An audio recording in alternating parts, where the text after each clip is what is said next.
Alô, alô YouTube, alô podcast, sejam todos bem-vindos ao episódio dessa semana, um episódio bem especial, como vocês podem ver, que eu estou num local diferente. Há algum tempo eu tenho postado alguns vídeos sobre religião, nós falamos já sobre islamismo, falamos sobre shintoísmo e falamos agora mais recentemente sobre cristianismo. E hoje eu tive o privilégio e a honra de poder ter um líder de uma religião cristã para nós podermos conversar aqui um pouco e conhecer um pouquinho mais. É uma das religiões que cresce bastante no Brasil e vocês fizeram várias perguntas e misturei com as minhas perguntas para nós podermos conversar aqui e bater um papo um pouquinho. Então eu quero dar as boas-vindas para Elder Soares. Muito obrigado por estar aqui presente com a gente. Um prazer. Estou muito feliz de ter essa oportunidade de conversar com você, pessoal. E Elder Soares, ele é brasileiro e membro da Igreja de Jesus Cristo dos Santos dos Últimos Dias, que também é conhecida como a Igreja dos Mormons. E a gente vai ver por quê daqui a pouco. Mas então, primeiro, Elder Soares, comenta um pouquinho sobre você. Como que começou tudo? Bom, eu sou brasileiro, como você mesmo mencionou, e quando eu tinha mais ou menos 5 para 6 anos de idade, os missionários da Igreja de Jesus Cristo dos Santos dos Últimos Dias apareceram na nossa casa, né, para conversar com meus pais, explicar o que era a igreja, o que eles faziam. E meu pai e minha mãe, então, se interessaram em ouvir e começaram, então, a estudar mais sobre a igreja. Estudaram durante 8 meses. E eu, então, nessa fase, que tinha 5 para 6 anos de idade, comecei, então, a conhecer melhor e frequentei os vários grupos de crianças, jovens na igreja e acabei permanecendo e recebendo, claro, um testemunho daquela verdade que meus pais também conheceram. Então foi assim que começou. Então eu permaneci na igreja, criei minha família também, minha esposa também nós nos conhecemos na igreja. Então a igreja está no Brasil faz bastante tempo também? Já faz bastante tempo. A igreja começou no Brasil, no sul, no estado de Santa Catarina. E os primeiros membros da igreja vieram da Alemanha, de fato, né? Então eles se instalaram lá nessa época de 1920, se instalaram lá e começaram a ter suas próprias reuniões, até que os missionários chegaram por volta de 1935 na cidade de Ipomeia, em Santa Catarina. E daí eles começaram a se mover para São Paulo, mais para a direção do norte, e aí na igreja acabou se estabelecendo mais fortemente em São Paulo. No começo ela era em alemão, né? Também. Era em alemão, Os primeiros membros da igreja tinham as reuniões deles em alemão, porque eles vieram da Alemanha, já eram membros da igreja na Alemanha. Interessante. E então, só para a gente entender, a igreja, o nome dela, né? A Igreja de Jesus Cristo dos Santos dos Últimos Dias. Só que aí, por que tem esse, que é esse outro nome, o Mormon, que todo mundo conhece? Os Mormons, né? Como você bem disse, o nome oficial da igreja e pelo qual nós gostamos de ser mais conhecidos, né, é a Igreja de Jesus Cristo dos Santos dos Últimos Dias. A Igreja de Jesus Cristo, por quê? Porque acreditamos que a Igreja de Jesus Cristo nos dias de hoje tem a mesma estrutura que tinha nos tempos que Jesus Cristo estava aqui na Terra, com um profeta e 12 apóstolos. Dos santos dos últimos dias, porque santos, na verdade, não é porque nós somos santos perfeitos, né? Mas as Escrituras se referem aos santos como membros da igreja. Por exemplo, se você lê o Novo Testamento, os santos de Corinto, os santos de outras partes, sempre o apóstolo Paulo se referia nas suas cartas aos santos de certos lugares. Então são as pessoas, né? Não é tipo o santinho. Não, nada de santinho, ninguém é perfeito. Não, são os membros da igreja. Então, a Igreja de Jesus Cristo, dos santos, que são dos membros, dos últimos dias, porque nós estamos vivendo nos últimos dias, acreditamos na segunda vinda de Jesus Cristo. Como cristãos, nós acreditamos em Jesus Cristo e acreditamos que Ele vai voltar de acordo com as profecias que estão nas Escrituras. Por isso nós temos esse nome. Agora, com respeito ao apelido, Mormon, vamos dizer assim, Mormons, é por causa da nossa crença no livro de Mormon. O livro de Mormon é um outro livro que foi escrito por profetas antigos que saíram de Jerusalém, né, 600 anos antes de Cristo, e se dirigiram aqui para as Américas e se estabeleceram aqui. E nós temos indícios históricos, né, de populações que viveram, populações super inteligentes, super estruturadas socialmente, comunidades organizadas que se estabeleceram aqui nas Américas. E esse registro é um registro desse povo, cujos descendentes bem distantes são os incas, os astecas, os maias, né? Então eles são os, digamos assim, os descendentes, os remanescentes daquele povo que viveu aqui nas Américas. Então o livro de Mórmon é um registro feito desse povo que viveu aqui nas Américas há muito tempo, de 600 anos antes de Cristo a 400 anos depois de Cristo. E esse registro é um registro profético, é um registro de escritura. Para nós, ele acompanha a Bíblia, ele não substitui a Bíblia. E ele tem o nome do profeta, do último profeta que fez os últimos registros, que foi o profeta Mórmon. Então, por isso ele recebe o nome de Livro de Mórmon. A nossa crença ao Livro de Mórmon nos apelidou como os Mórmons. Mas não é tipo que nem o Alcorão do islamismo, né? Que é o livro deles. Não. E aí vocês, porque tem a Bíblia também, né? Não, na verdade, nós acreditamos que o Livro de Mórmon é uma segunda testemunha da missão divina de Jesus Cristo. Ou seja, ela acompanha a Bíblia. Sim. Ela testifica da Bíblia, ela testifica do Livro de Mórmon, ela testifica das coisas que aconteceram naquela ocasião. Né? Então os dois, para nós, os dois andam juntos. Um completa o outro e nós utilizamos os dois. E aí então é um registro...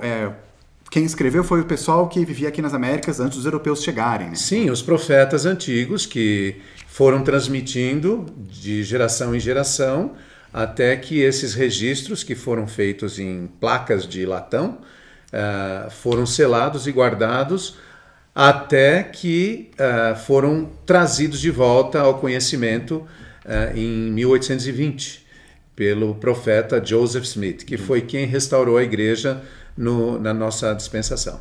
Então, Joseph Smith, que é outra figura que é bem comentada na igreja também, né? Que ele foi o que começou, né, todo esse movimento lá em 1820. 1820. Exatamente. Na verdade, Joseph Smith, nessa ocasião, ele tinha 14 anos, né? E ele vivia num local onde tinham várias religiões. Sim. E ele era uma pessoa religiosa, a família dele era religiosa, tanto o pai quanto a mãe eram pessoas muito fiéis na religião deles. Só que cada um ensinava coisas contradizentes, né? Todos, talvez, com o mesmo desejo, o mesmo propósito, mas os princípios e doutrinas diferiam uns dos outros, a tal ponto que criou uma certa confusão na mente de Joseph Smith. Né? E ele estava tentando descobrir qual daqueles caminhos, quais daquelas doutrinas era a doutrina correta que ele deveria seguir.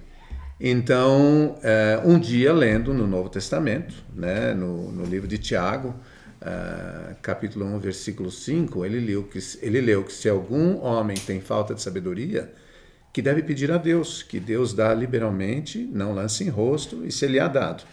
Peça, porém, com fé. Né? Foi isso que ele leu ali, e aí ele concluiu que se alguém necessitava de sabedoria, era ele, porque ele não sabia qual dos caminhos ele deveria seguir.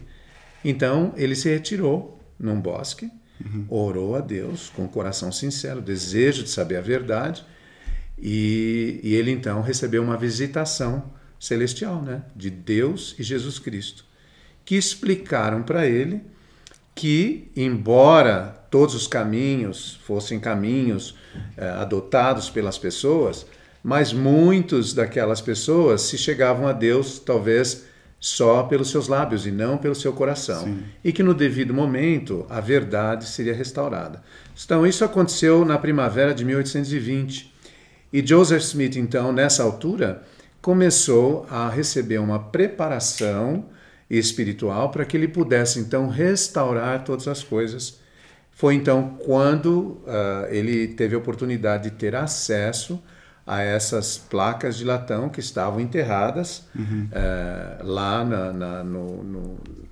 naquele local, naquela montanha, perto de onde ele morava, e ele, então, fez a tradução para o inglês. Né? Entendi.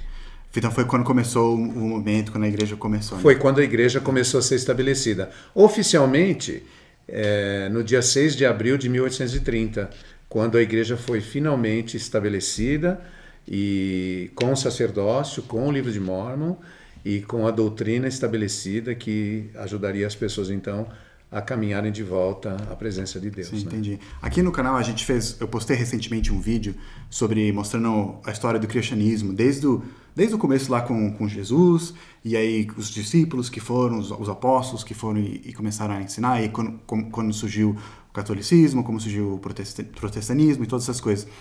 Então, vocês não se consideram, né, ligado com, por exemplo, um ramo que saiu da Igreja Católica, ou um ramo que saiu do protestantismo, assim, que saiu... Completamente independente. Independente. Independente, porque, na verdade, Joseph Smith, por ser uma pessoa religiosa e por ter nascido numa família religiosa, ele cresceu com sentimento e conexão com Deus, né? Uhum. Mas ele estava confuso. Ele realmente não sabia quais dos caminhos ele deveria seguir, porque todos, de uma forma ou de outra, pregavam coisas diferentes. Então, Joseph Smith buscou a sabedoria de Deus, como está escrito aqui na epístola de Tiago, e ele recebeu a instrução do Senhor, ele recebeu a revelação que ele precisava, e ele então estabeleceu de novo a Igreja de Jesus Cristo na Terra, nos mesmos moldes da Igreja de Jesus Cristo, quando ele estabeleceu Sim. a sua Igreja aqui na Terra. Sim. Então, o que vocês diferem, assim, por exemplo, da Igreja Católica, dos evangélicos, porque são cristãos, né, como você comentou, Sim, é uma igreja cristã, acredita em Jesus, mas quais são algumas coisas que seria diferente, assim? Por exemplo, o Livro de Mórmon seria uma delas. O Livro de Mórmon é uma grande diferença, porque na verdade é um registro que completa a Bíblia, no nosso caso, e que anda lado a lado com a Bíblia e testifica de Jesus Cristo. Uma segunda coisa que talvez é diferente de outras religiões é que a igreja possui um profeta e 12 apóstolos, que é o corpo diretivo da igreja, o corpo de autoridade, o corpo que dirige as atividades da igreja no mundo inteiro. Uhum. Então nós temos um profeta, que tem 2 conselheiros, e temos o quórum de 12 apóstolos. O grupo de apóstolos nós chamamos de quórum, porque eles se reúnem, são juntos, assim como os discípulos de Jesus Cristo, os 12 primeiros discípulos de Jesus Cristo, que foram chamados para representar o Salvador na Terra. Os apóstolos, bom, você queria perguntar... porque você é um dos apóstolos, né? Eu sou um dos apóstolos, 12. Fui chamado há 5 anos atrás, sou o número 12 dos 12, né?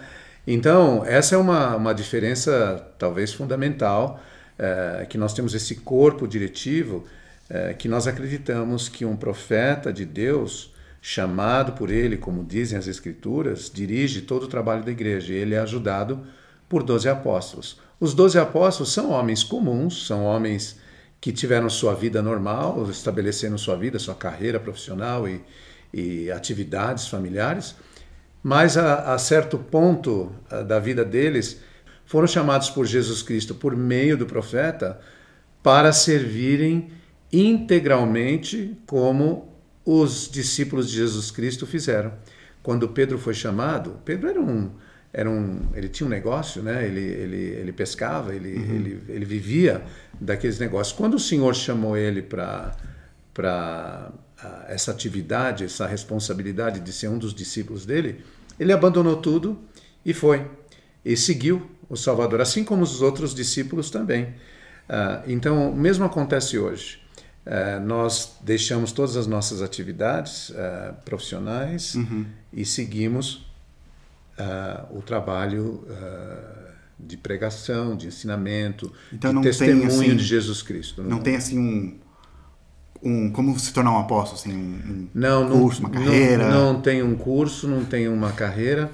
O que talvez seja requerido de nós é que a gente viva uma vida virtuosa, né? Uma vida adequada com os princípios que nós acreditamos, e também é um processo que leva talvez uma vida inteira. Eu cresci a vida inteira na igreja, servi como um jovem missionário, talvez nós vamos falar um pouquinho sobre isso, servi como jovem missionário, que é um serviço voluntário, servi em responsabilidades eclesiásticas na igreja, também voluntário, paralelamente às minhas atividades profissionais e com a minha família. Então, um processo assim de serviço ao longo da vida, voluntário, e até que nós fomos chamados para servir exclusivamente para isso. Então, eu deixei minha carreira, me aposentei totalmente, deixei minhas atividades normais, deixei meu país, né, que eu vivia no Brasil, para servir aqui. Agora, então, junto com os outros apóstolos, nós servimos no mundo inteiro. Hoje, por exemplo, né, no dia dessa nossa entrevista aqui, dessa nossa conversa, eu acabei de chegar de uma viagem de 12 dias em 4 países diferentes, né, em Sydney, na Austrália, onde nós passamos 3 dias visitando com os líderes, ensinando, ajudando os missionários. Depois de lá nós fomos para Nova Zelândia, na cidade de Auckland. Também passamos 2 dias lá fazendo uma revisão do progresso da igreja, como nós estamos progredindo, o que nós temos que fazer. Depois de lá nós fomos para Tonga, passamos mais 3 dias em Tonga com os jovens, com os missionários, com os líderes locais. Revisamos as atividades da igreja lá. A igreja possui escolas em certos países do Pacífico, então também foi parte da nossa responsabilidade. E finalmente terminamos os últimos 2 dias em Fiji, também fazendo essas atividades.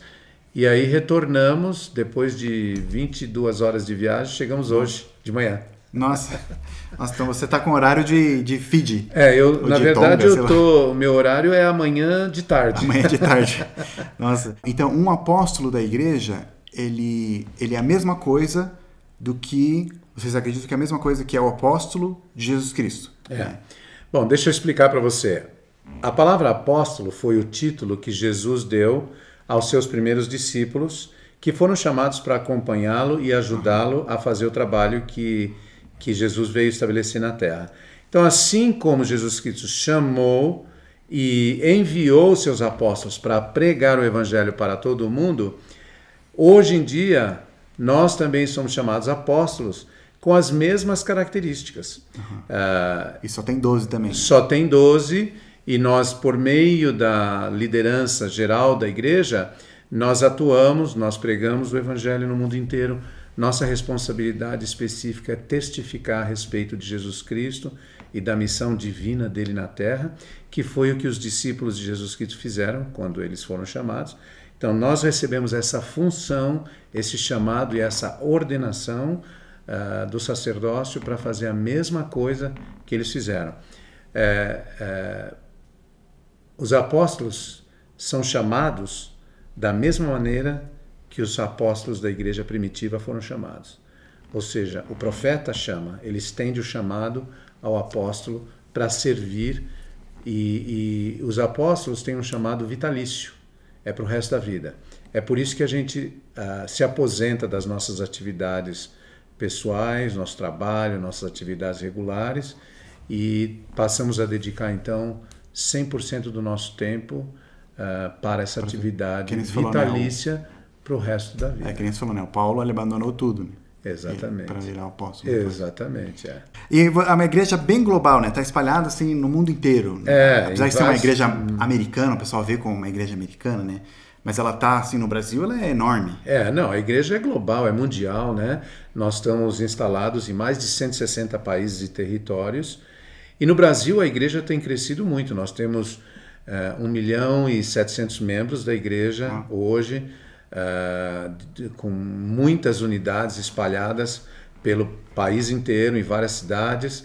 Há algumas concentrações maiores, como São Paulo, Rio de Janeiro, Belo Horizonte, Vitória. Nas capitais, ela cresceu talvez com mais força, e estamos também indo para outros locais, interiorizando mais. Sim. Mas sim, no Brasil a igreja tem um potencial enorme de crescimento e continua crescendo. Qual o país assim que está crescendo mais, sabe? Que tem mais sucesso? Atualmente, a igreja está crescendo no mundo inteiro, mas temos visto um crescimento fantástico em alguns países da África. Interessante. Talvez porque o povo africano é um povo também muito espiritualizado, né? É um povo que tem uma conexão com Deus. É interessante ver, eu morei na África 2 anos, como parte do meu ministério. Na África do Sul? Na África do Sul, em Johannesburg, e como parte do meu ministério na igreja, eu morei lá 2 anos, e as pessoas da África, elas têm uma conexão espiritual muito especial. Eles têm muitos sonhos né? Deus fala com eles por meio de sonhos. Comigo, Deus não fala por meio de sonhos, ele fala mais por meio de sentimentos. Ou quando eu estou estudando as Escrituras, parece que a minha mente se abre para o entendimento de algumas coisas, então aquela comunicação espiritual chega com claridade na minha mente, no meu coração, e me dá uma confirmação daquilo que eu estou lendo ou estudando, ou do caminho que eu devo seguir a fazer certas coisas na vida. Mas os africanos têm essa conexão, eles têm sonhos, eles têm sentimentos, assim, visões. São pessoas que têm uma conexão com Deus muito grande, uma proximidade muito grande. Então, quando os missionários se apresentam e começam a conversar com eles, eles já fazem uma conexão imediata com algo que eles sentiram. Eu sonhei com você ontem. Não, e teve casos exatamente assim. Eu sonhei com esse momento, eu sonhei com um livro, eu sonhei com 2 rapazes missionários de camisa branca, eu sonhei. Eles têm assim uma conexão espiritual fantástica. Então talvez isso facilita também eles reconhecerem, digamos assim, a mensagem que eles estão recebendo e se conectarem um pouquinho mais. A gente tem muitos inscritos aqui que são de Angola e Moçambique também. Não sei se você chegou a visitar. Sim, visitei várias vezes Angola e Moçambique, tive conferências com os membros missionários, com os líderes da igreja, e eu fiquei assim maravilhado de ver como essas pessoas têm uma conexão espiritual com Deus, com Jesus Cristo, são capazes, às vezes, até de enxergar coisas que vai acontecer na vida deles no futuro. Nossa, interessante. É muito bonito de ver isso, é muito bonito. E eu espero que eu consiga ter esse mesmo tipo de conexão como apóstolo, de enxergar com mais claridade o que eu preciso enxergar, né? Sim. Mas eu admiro muito essa qualidade nos africanos. E por que, assim, até algumas pessoas, alguns inscritos perguntaram por que a igreja tem esse interesse assim, de se espalhar no mundo, de estar... Por exemplo, tem aqueles missionários que vão para todo lugar, né? Tem vários no Brasil, americanos. Sim. Agora tem bastante outros hispanos também, né? No Brasil também. Tem muita gente da América do Sul que está servindo no Brasil. Tem brasileiros que servem na América do Sul. Tem americanos que servem no Brasil, em outros países. Brasileiros que servem aqui nos Estados Unidos ou que servem em outros países da Europa. Essa conexão é algo muito positivo. Porque os missionários, eles também fazem um trabalho voluntário. É um trabalho voluntário de 2 anos para os rapazes e para as moças 18 meses. Eles largam todas as atividades deles, os estudos, o trabalho, completamente voluntário, e eles vão então servir durante esse tempo, ensinando aquilo que nós acreditamos para as pessoas. Existe... treinamento melhor para a vida do que você se envolver com as pessoas, de você aprender os desafios que elas têm, de você poder oferecer algo que possa ajudar elas a progredirem, a serem melhores, em participar da vida delas, em oferecer alguma coisa especial do seu coração para elas. Na verdade, os missionários vão fazer esse serviço com o desejo e o intuito de compartilhar a verdade com os outros, mas eles, na verdade, são os que mais ganham com isso. Porque a experiência de vida que eles têm é algo inesquecível. Eles sempre vão para outro lugar, né? Sempre vão para outro lugar fora, geralmente falando, fora do lugar de onde eles vivem, né? Às vezes outro estado, outro país, outro continente. Né? Isso varia muito de acordo com a necessidade da igreja. Eu sei que tem muitos brasileiros que vão para o Japão, né? Porque tem uma comunidade brasileira lá grande. Nós tivemos... Missionários do Brasil já servem e vão continuar servindo, claro. No Japão, nós temos na África, em Moçambique e Angola, temos brasileiros em Portugal, na Espanha. Minha filha, por exemplo, serviu na França. Interessante.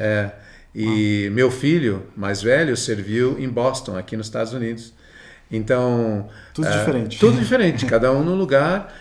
Eu acho que até enriquece mais a experiência deles, porque eles vão conhecer culturas diferentes, pessoas diferentes, reações diferentes, mas podem ajudar todos a sentirem a mesma coisa que eles sentem. Uma coisa que eu sempre falo, já falei até no canal algumas vezes, que uma das melhores coisas que abre a mente da gente é viver em outro lugar diferente do que onde a gente cresceu. Porque a gente começa a perceber, né, que tem pessoas em outro lugar do mundo que pensam igual a gente também. Por exemplo, uma época eu fiquei na Jordânia, fazendo um estágio lá, E é um país totalmente diferente, né? Fala muçulmano, fala árabe, escreve diferente, roupa diferente. Mas eu vi que o pessoal lá tudo sorri, o pessoal gosta de comer, o pessoal gosta de rir de piada, tudo igual. E aí isso me fez pensar, nossa, né? A gente às vezes fica naquele nosso mundinho e pensando que aquele nosso mundinho é tudo que existe, mas tem pessoas agora mesmo do outro lado do mundo que estão acordando e vão ter um dia normal. E eu acho que o bonito de tudo é aquilo que você falou, as pessoas reagem às vezes de maneira diferente a certas coisas. Isso é um aprendizado, né? Você aprende a lidar com circunstâncias, com pessoas, com culturas. Na verdade, um missionário ele acaba se tornando um cidadão mundial. Sim. Né? E por que os missionários, acho que muitas pessoas perguntam isso, por que todos chamam de elder? Até também você chamam de elder Soares também. Também recebo o mesmo título de elder. Bom, elder é um título, uma graduação no sacerdócio, vamos dizer assim, da igreja, né? É um título que nós recebemos que identifica aquilo que nós estamos fazendo, na verdade. Então, é uma graduação no sacerdócio e chamamos eles de elder e o sobrenome, porque a partir daquele momento eles passam a representar a igreja, passam a representar Jesus Cristo como um portador do sacerdócio. Então, eles levam aquele título para ser reconhecidos pelo ministério que eles vão conduzir. Mas não é o nome deles, né? Não é o nome deles. Bom, em Portugal tem esse nome elder, é um nome muito popular. E às vezes as pessoas perguntavam, bom, isso é seu nome ou é o seu título? E na verdade era o título deles, mas muitos têm o nome de elder. De né? elder também, interessante. E também a igreja ela tem aquelas casas, né, as capelas espalhadas, e também tem aquelas outras que são grandonas, né, os templos. Qual que é a diferença deles, que são mais bonitões? Existe uma diferença fundamental entre templo e capela. Capela é onde nós nos reunimos todos os domingos. Vamos dizer assim, para os católicos, a missa. Para os presbiterianos, o culto. Né? Então, nós temos nossas reuniões dominicais, vamos dizer assim, nas capelas, que é onde nós nos reunimos regularmente. O templo é um local onde nós realizamos algumas ordenanças específicas da nossa doutrina que não podem ser realizadas nas capelas. Por exemplo, nós realizamos batismos por pessoas que já faleceram, que já partiram desse mundo. Meus antepassados, nós coletamos as informações deles, local de nascimento, morte, nome dos pais, dos filhos e a conexão que tem com a nossa família. E aí então apresentamos esses nomes no templo, que é um local consagrado para a realização dessas ordenanças, e então lá nós nos batizamos por eles em nome deles. Então tá, já tem pessoas perguntando, né? Não pega a pessoa lá morta, né? Não, de jeito nenhum. Representando, né? Não. A gente representa a pessoa porque nós acreditamos que o Espírito é eterno, né? Então o eterno está do outro lado do véu. Então ele está lá no mundo espiritual. E nós nos batizamos aqui na terra por eles. Agora, claro, nós oferecemos isso como um ato de amor, um ato de fé. Eles vão decidir se eles aceitam ou não, é uma responsabilidade deles. Mas nós fazemos a nossa parte de oferecer isso por meio de um ato de fé e de amor, como eu disse. E por isso que a igreja, ela se preocupa bastante com o negócio de genealogia, né? Eu sei que a igreja é bem grande nisso, ela tem vários registros. Nós temos o que nós chamamos hoje de Family Search. Sim. O Family Search também está espalhado no mundo inteiro. Nós temos escritórios de Family Search espalhados no mundo inteiro, estabelecidos em mais de 160 países. E é através do sistema do Family Search que os membros pesquisam suas informações. Né? Sim. A igreja, eu sei que eles tiraram fotos, né, dos registros. Microfilmos, registros. Microfilmos, e aí mantemos isso como um arquivo bem extenso das informações do mundo inteiro. Então, os membros da igreja podem pesquisar os seus familiares. Nós só fazemos isso pelos nossos familiares. Né? Nós não somos autorizados a fazer por pessoas que não estão relacionadas à nossa família. Mas quanto mais a igreja cresce, mais membros da igreja nós temos, mais eles vão expandindo esse trabalho para os seus antepassados. Né? Então, esperamos compartilhar com todos. E até, se vocês têm interesse de pesquisar os seus antepassados, fazer uma genealogia, o Family Search ele é de graça, né? É completamente gratuito. Qualquer pessoa pode se inscrever e pesquisar os seus dados. Na verdade, a gente recebe muitas solicitações de pessoas que querem conhecer sua história, na verdade, né?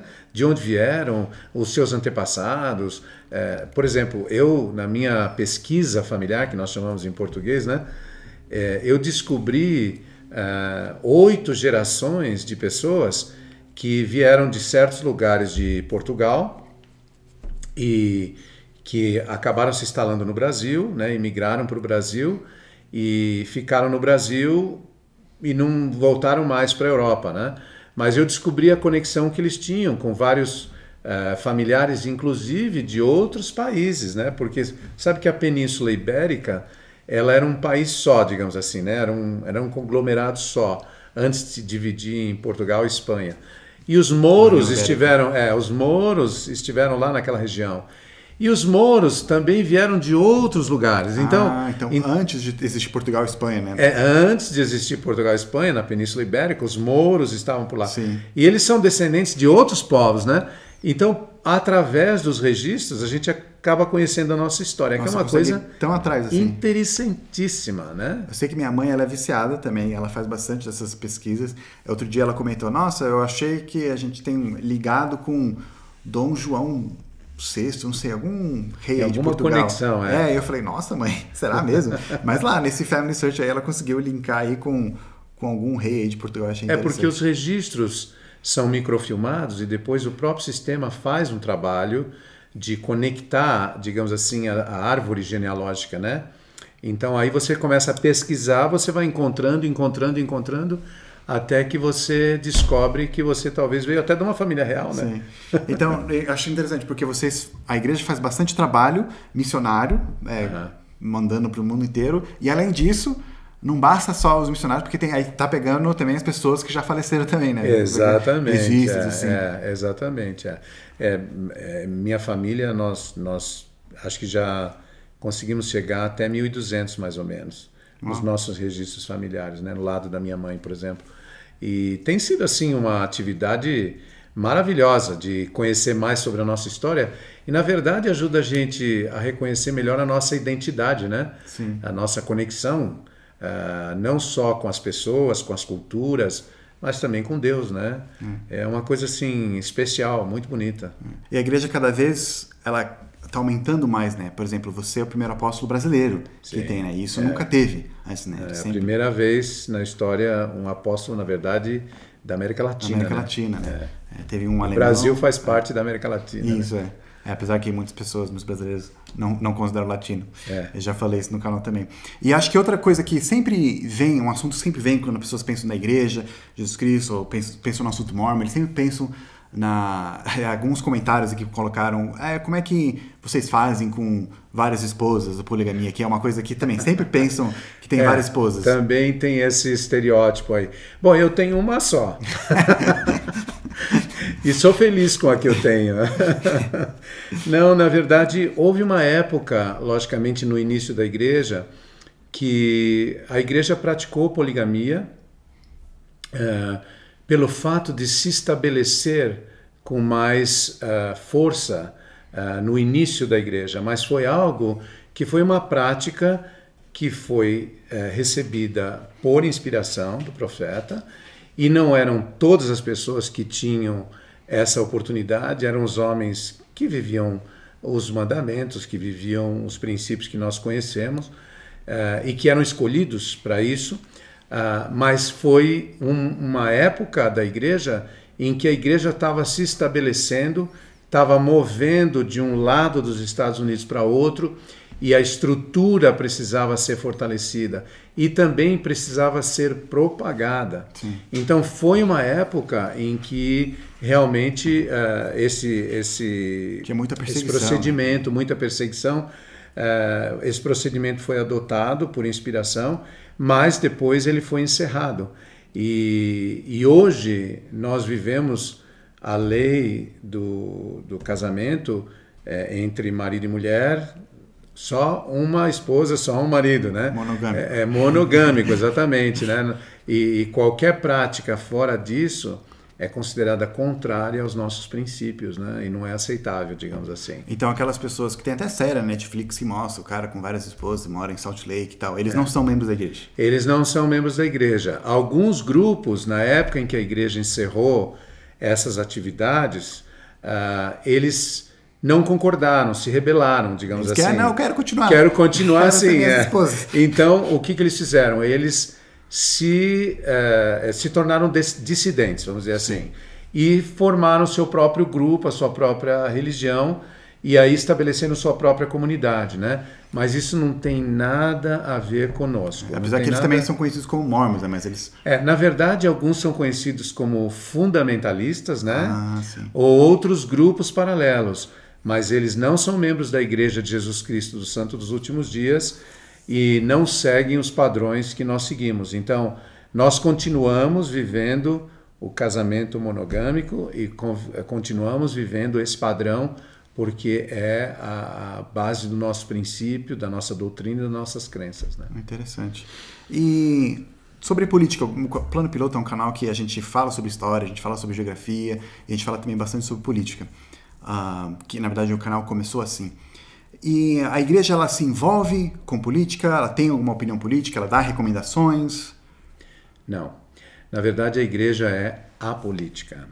Porque o nosso trabalho é um trabalho espiritual. O nosso trabalho é levar a palavra de Jesus Cristo para a vida das pessoas e ajudá-las a viverem de maneira em que elas possam conviver com todos.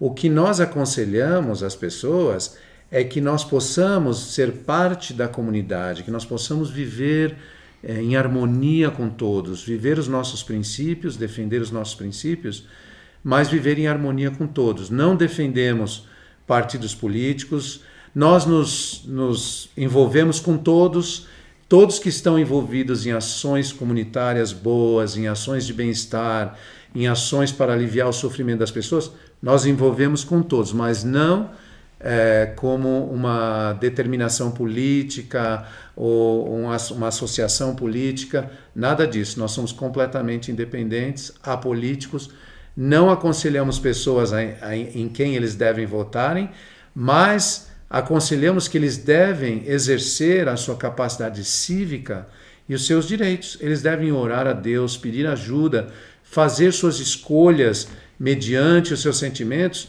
e decidirem aquilo que é melhor para a vida deles e aquilo que vai trazer mais conforto e paz na vida deles. Mas não nos associamos a nenhum grupo político, somos muito envolvidos com todos, gostamos de participar com todos, de ajudar a todos, nos envolvemos em projetos humanitários, em NGOs, em atividades em que nós podemos demonstrar o nosso amor ao próximo. Isso sim nós fazemos, mas além disso, não. Tanto que a igreja está, né, tanto nos Estados Unidos, quanto na China, quanto na Venezuela também. Exatamente. Ela tá em vários países, trabalha em vários países. E nós respeitamos também a direção do governo, né? Nós seguimos as leis do governo em cada país que nós vamos, nós só nos estabelecemos mediante a aprovação oficial de reconhecimento da igreja, as nossas atividades são reconhecidas e nós temos uma entidade formalizada, respeitada dentro dos países e colaboramos da melhor forma que nós pudermos para ajudar as pessoas dentro da sua comunidade. Você mencionou sobre ações humanitárias, que isso é uma coisa, acho que muito interessante, que a igreja faz bastante, né? Ela ajuda... ela faz, mas ela não faz muita propaganda. Na verdade não. Nós, na igreja, nós trabalhamos em 3 ou 4, vamos dizer, 4 diferentes vertentes, né? Nós temos projetos humanitários, e os projetos humanitários, eles consistem em associações com entidades já estabelecidas, entidades sem fins lucrativos, em que nós fazemos doações e participamos com eles em projetos. Por exemplo, na África, há muitos locais onde as pessoas não têm acesso à água potável. Então, o que nós fazemos? Nós temos equipes especializadas na instalação de poços para retirada de água potável. Então, nós vamos nesses países, nos associamos com entidades governamentais, com entidades que fazem ações de beneficência e, junto com eles, trazemos nossa equipe, trazemos nosso investimento para fornecer água potável naquela localidade. Então nós estabelecemos, damos a manutenção, ensinamos como manter e aí deixamos por conta das pessoas que estão ali. A mesma coisa nessa vertente de projetos humanitários, nós trabalhamos também com doações de cadeiras de rodas, né? Eu já participei em eventos no Brasil e fora do Brasil, com doações de milhares de cadeiras de rodas para entidades que fazem ações comunitárias.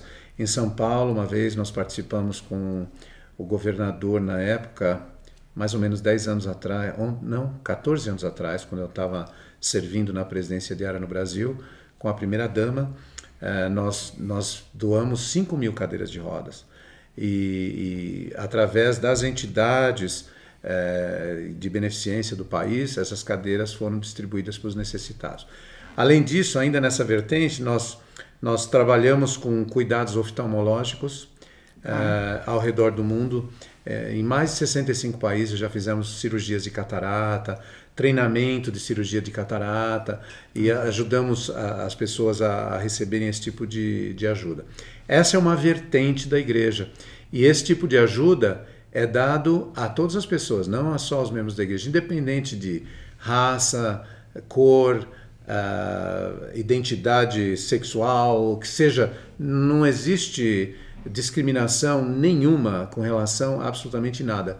Nós vamos de acordo com a necessidade das pessoas, de acordo com aquilo que elas precisam. A outra vertente que nós temos é a resposta emergencial. Isso é quando tem os desastres naturais, as dificuldades que às vezes acontecem, enchentes, ciclones, tornados, que tem acontecido de uma forma assim substancial ao redor do mundo. Lá em Tonga mesmo, que eu acabei de chegar de Tonga, há pouco tempo atrás, a igreja foi a primeira a chegar com ajuda humanitária quando eles tiveram aquele vulcão, né, que teve uma erupção, que é um vulcão dentro do mar, inclusive, uma coisa diferente. Nossa, né? Que causou uma grande destruição lá. Então, nós estivemos lá presentes, ajudamos através de outras entidades. Então, essas são respostas emergenciais, que são oferecidas ajudas, kits de sobrevivência, todo tipo de ajuda que nós podemos dar, né? Trabalhamos muito com a Cruz Vermelha, né, e com a Unicef, com outras entidades que estão já estabelecidas em outros locais. Uma outra vertente é o que nós chamamos de armazém do bispo. O bispo da igreja, que é também uma responsabilidade de ministério, né, das comunidades, vamos dizer assim, é o padre da paróquia, é o bispo daquela ala, vamos dizer assim, para entender melhor, né, para as pessoas entenderem melhor. É um líder local. Ou o pastor da congregação. Sim. Exatamente, é o líder local. Ele tem acesso ao que chamamos armazém do bispo, que são ajudas de alimentos, roupas, de acordo com as necessidades que as pessoas têm. Além dessa vertente, nós temos mais uma, que para nós é algo muito especial, que é o jejum mensal. O que significa isso para nós? Uma vez por mês, nós jejuamos por 24 horas e nós doamos o valor dessas refeições, digamos 2 refeições, né, para o bispo local. E o bispo administra essa ajuda para as pessoas que necessitam da nossa comunidade. Essa é a única que é mais voltada para os membros da igreja, porque ali o bispo, né, o pastor, digamos assim, ele conhece as necessidades dos membros, então ele vai, ele identifica, ele ajuda, ele fornece a ajuda que eles precisam de acordo com a necessidade das pessoas. Mas todas essas outras iniciativas, essas outras vertentes, são para todas as pessoas, membros e não membros da igreja ao redor do mundo. Então, são projetos voltados para o bem-estar. Inclusive, nós chamamos na igreja o programa de bem-estar, porque nós visamos o bem-estar físico, emocional, espiritual das pessoas, né? Em todos os sentidos. Interessante.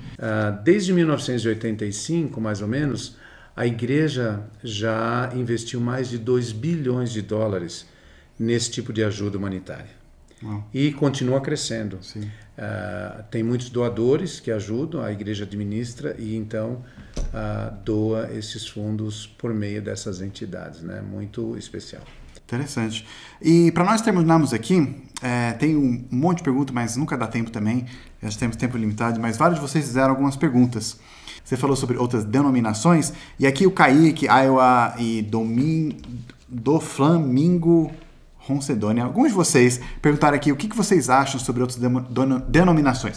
O que vocês acham sobre outras denominações, como a Igreja Católica, Protestante, Espiritismo, Islamismo, etc.? Olha, nós respeitamos todas. De fato, nós trabalhamos com todas elas. Na verdade, todos os que, logicamente, têm uma área em comum, digamos assim, né, das crenças e dos nossos princípios, nós trabalhamos juntos, nós apoiamos uns aos outros, nós fazemos, inclusive, projetos humanitários uns com os outros. Há poucos anos atrás, teve um assassinato numa mesquita, se não me engano, na Nova Zelândia, onde várias pessoas foram assassinadas por preconceito religioso, né? E nós procuramos aquelas pessoas, embora o islamismo tenha uma crença que difere em muitos aspectos de nós, mas nós respeitamos todos. Nós ficamos muito tocados com aquela circunstância e procuramos eles. E, inclusive, tivemos um projeto para ajudar eles a reconstruir algumas de suas mesquitas. Então, foi assim, um envolvimento bastante grande nesse aspecto, que ajudou também a criar uma confiança ainda maior entre nós todos. Nós trabalhamos com todos. Eu estive recentemente em Cuba, porque eu sou o apóstolo responsável pela igreja na área do Caribe, que eu supervisiono a área do Caribe, e por primeira vez eu tive a oportunidade de visitar Cuba, visitar os líderes governamentais, conversei com a ministra de... Nem sabia que lá podia ter igreja? Tivemos uma reunião com outros líderes de entidades religiosas e nos apoiamos uns aos outros naquilo que nós somos e que temos em comum. E foi muito positivo conversar com todos eles e compartilhar nossos sentimentos. Eles também. Temos projetos humanitários que beneficiam membros de todas as igrejas. Sim. Então, trabalhamos com todos, respeitamos a todos, defendemos nossos princípios, cremos nos nossos próprios princípios, mas respeitamos todos aqueles que estão envolvidos fazendo alguma coisa boa pelo mundo. Vocês sofrem algum tipo de perseguição em algum lugar? Sofremos bastante tipo de perseguição, na verdade, porque, na verdade, todo mundo que defende uma verdade, todo mundo que vive aquela verdade, uma verdade absoluta, né? Não uma verdade relativa, porque hoje no mundo está assim, existe uma diferença entre o que é verdade e o que é verdade relativa, né? A verdade relativa, na verdade, é muito aquilo que você mesmo cria, que você acredita, que você acha que é a sua verdade. E nós respeitamos isso, mas não podemos esquecer que existe uma verdade absoluta. Deus é Deus, Jesus Cristo é Jesus Cristo. E os princípios que Jesus Cristo ensinou na Terra fazem parte dessa verdade absoluta. Ainda que eu tenha uma verdade relativa, que eu não acredite, ou que eu discorde, ou que eu tenha uma maneira diferente de pensar, mas a verdade absoluta existe. O que é verdade é verdade. Então, por causa de defender a nossa verdade, muitas vezes a gente é perseguido. E qualquer líder de entidade religiosa que defende uma verdade absoluta vai ser sempre perseguido, porque sempre foi assim. Se você olhar na história, na Bíblia, os profetas sempre foram perseguidos. Sim. No início da igreja, né, teve bastante perseguição. No início da igreja teve muita perseguição. Eles vieram aqui para Salt Lake. Né? No tempo de Jesus Cristo teve muita perseguição contra ele, né? Pela verdade absoluta que ele ensinou.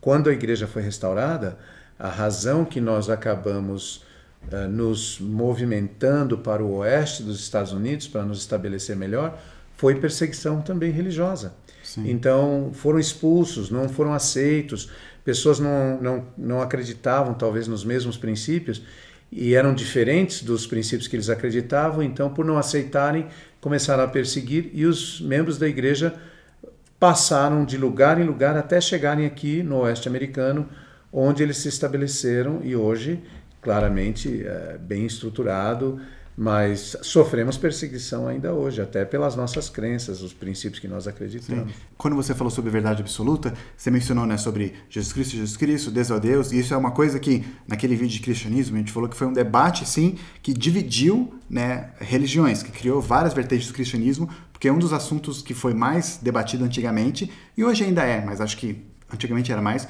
é sobre a natureza, né? Então, a igreja acredita, vocês acreditam que Deus é Deus, Jesus Cristo são separados. São separados. Eles são unidos em propósito, em ideal, em desejo, em amor. Deus, Jesus Cristo e Espírito Santo são um em pensamento e um em propósito. Mas nós acreditamos em 3 indivíduos completamente separados um do outro fisicamente, né? Sim. Deus, nosso Pai, Jesus Cristo, o Filho, e o Espírito Santo é um espírito, não possui um corpo tangível, digamos assim, mas o Deus e Jesus Cristo, sim. Eles têm corpo assim? Tem tipo, corpo braço, tangível, perfeitos, e essa foi uma verdade absoluta que foi restaurada na visão que Joseph Smith recebeu quando ele orou a Deus e recebeu a visitação de Deus e Jesus Cristo. Ele viu os dois, né? Ele viu os dois. Sim. E o pai, se referindo ao filho, disse a ele: "Este é meu filho amado, ouve-o." E nas Escrituras também, na Bíblia especificamente, né, digamos assim, dele, que é mais conhecido por todas as pessoas, há circunstâncias em que a voz de Deus se refere ao Filho. Sim, quando ele foi batizado, né? Quando ele foi batizado, aquilo foi a manifestação do Espírito Santo. Não quer dizer que o Espírito Santo estava na pomba, né? O Espírito Santo se manifestou pelo sinal da pomba. Ou seja, ali foi uma maneira de testificar às pessoas que o Espírito Santo se manifestou. Entendi. Mas não significa que o Espírito Santo estava na pomba. Sim, ou ele é uma pomba. Ou ele é uma pomba, exatamente. Pomba. Exato. A gente comentou aqui sobre a igreja que é nos domingos, né? Porque o Davi Otávio, o LCS, ele pergunta aqui que perto de casa tem uma igreja, mas nunca vi ninguém saindo ou entrando nela. E quando que é os horários assim? Bom, geralmente falando, as nossas reuniões dominicais são aos domingos, né? Dominical, sim. Domingo, é um bloco de 2 horas, onde nós temos uma reunião de 1 hora e depois uma outra reunião de mais 1 hora. Uma reunião de 1 hora está todo mundo junto e depois essa segunda hora, vamos dizer assim, é separado por grupos de interesse. Crianças, jovens, adultos, mulheres, homens. Então é separado cada domingo para, digamos assim, eles receberem direção, instrução, conhecimento específico para o grupo etário, para os seus interesses, para as suas necessidades, né? Geralmente é aos domingos. Durante a semana, às vezes nós temos atividades correlacionadas que não são as reuniões dominicais, são outras atividades. Os jovens se reúnem, as crianças se reúnem, os missionários. Talvez passa desapercebido porque são horários esporádicos, né? E talvez as pessoas não veem, talvez não estão disponíveis no mesmo horário que eles. Mas, em geral, aos domingos, no período da manhã, sempre vai ter as reuniões regulares da igreja. Sim, legal, interessante. Para a gente terminar aqui, então, eu queria que você falasse assim, para você, né? Por que para você é importante, hoje em dia, a gente ter uma religião, ou talvez... Porque acho que aqui no canal a gente tem de tudo. Então, por que para você é importante fazer parte dessa igreja e tal? Bom, eu acho que a primeira coisa mais importante que eu reconheço é que nós todos somos filhos de Deus. E por sermos filhos de Deus, temos uma conexão espiritual com Ele. Essa conexão, essa divindade que nós possuímos com Deus, por sermos seus filhos, nos eleva, nos edifica, nos ajuda a desenvolver uma espiritualidade. Todos nós precisamos da influência de Deus na nossa vida. Precisamos ter uma direção, nós precisamos sentir que nós somos conectados em alguma coisa, né? É difícil viver sem um propósito. É difícil viver sem saber por que eu estou aqui, qual é a minha raiz, de onde eu vim, ou qual é o propósito da minha vida, para onde eu vou depois. E o Evangelho de Jesus Cristo, ele promove esse tipo de conhecimento. A nossa conexão com Deus, a razão de nós estarmos aqui, o aprendizado que nós temos que ter, o desenvolvimento, para depois então voltar a viver com Deus e Jesus Cristo numa condição eterna. É muito importante a gente ter essa conexão, não só pelo fato de reconhecer que somos filhos de Deus e que temos uma vida espiritual que temos que seguir, mas também pela contribuição que nós podemos dar no mundo, né? Uma pessoa que tem Deus no coração, geralmente falando, ela é mais acessível, ela tem mais empatia pelas pessoas, ela tem desejo de ajudar, porque nós seguimos os 2 grandes mandamentos do Evangelho, que é amar a Deus sobre todas as coisas e amar o nosso próximo como a nós mesmos. Então, quando você vive esse mandamento, você tem mais desejo de ajudar as pessoas, você tem mais empatia por aqueles que sofrem, você tem desejo de abraçar aqueles que estão passando dificuldades, circunstâncias difíceis, você tem mais paciência, você tem mais compreensão, você tem mais controle no seu temperamento.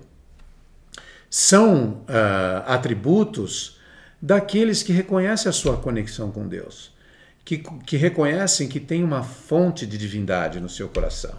Então, é muito importante nos dias de hoje, especialmente nos dias de hoje, onde o mundo está indo para uma direção anti-religião.